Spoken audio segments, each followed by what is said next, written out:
Երբ որ Հիկմետ Հաջիևը խոսում է Հայաստանի սահմանադրության մասին, Հայաստանում չկա իշխանություն, որ Հաջիևի ռեխը փակի, ասելով դու նայի Ադրբեջանի սահմանադրությունը, այն Ադրբեջանի, որը իրեն համարում է 18-19 թվականների դեմոկրատական Ադրբեջանի իրավահաջորդը եւ այդ Ադրբեջանի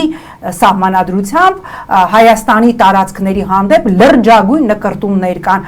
եւ եթե սահմանադրության փոփոխության հարցը բարձրացնում Ադրբեջանը, ապա եթե Հայաստանում լիներ հայկական օրակարգ սպասարկող իշխանություն, առաջինը Հայաստանը պիտի բարձրացներ Ադրբեջանի սահմանադրության փոփոխության հարցը, բայց մենք տեսնում ենք, որ Նիկոլ Փաշինյանի դուխը, այն դուխով գլխարկը երևի կորել է, կամ իր ասած կոնդիցիաների տակ է մտած, ինչպես չի կարողանում գտնել 30 տարվա բանակցային փաթեթները Արցախյան հիմնախնդրի, ինչպես չի կարողանում գտնել 19 թվականին իր սեղանին դրած ԵԱՀԿ Մինսկի խմբի երկու առաջարկները, մեկը ապրիլին, մեկը հունիսին, այդպես էլ իր դուխով գլխարկն է կորցրել եւ դրա համար չի հակադարձում Ադրբեջանին, ասելով դու մի հատ քո սահմանադրությունը փոխի, որ Հայաստանի տարածքը չհամարես արևմտյան Ադրբեջան, հետո կխոսենք Հայաստանի սահմանադրության մասին։ Ինչի չի անում, որովհետեւ ինքը չի կարող, ինքը Ալիևի կապկանում է եւ այդ կապկանից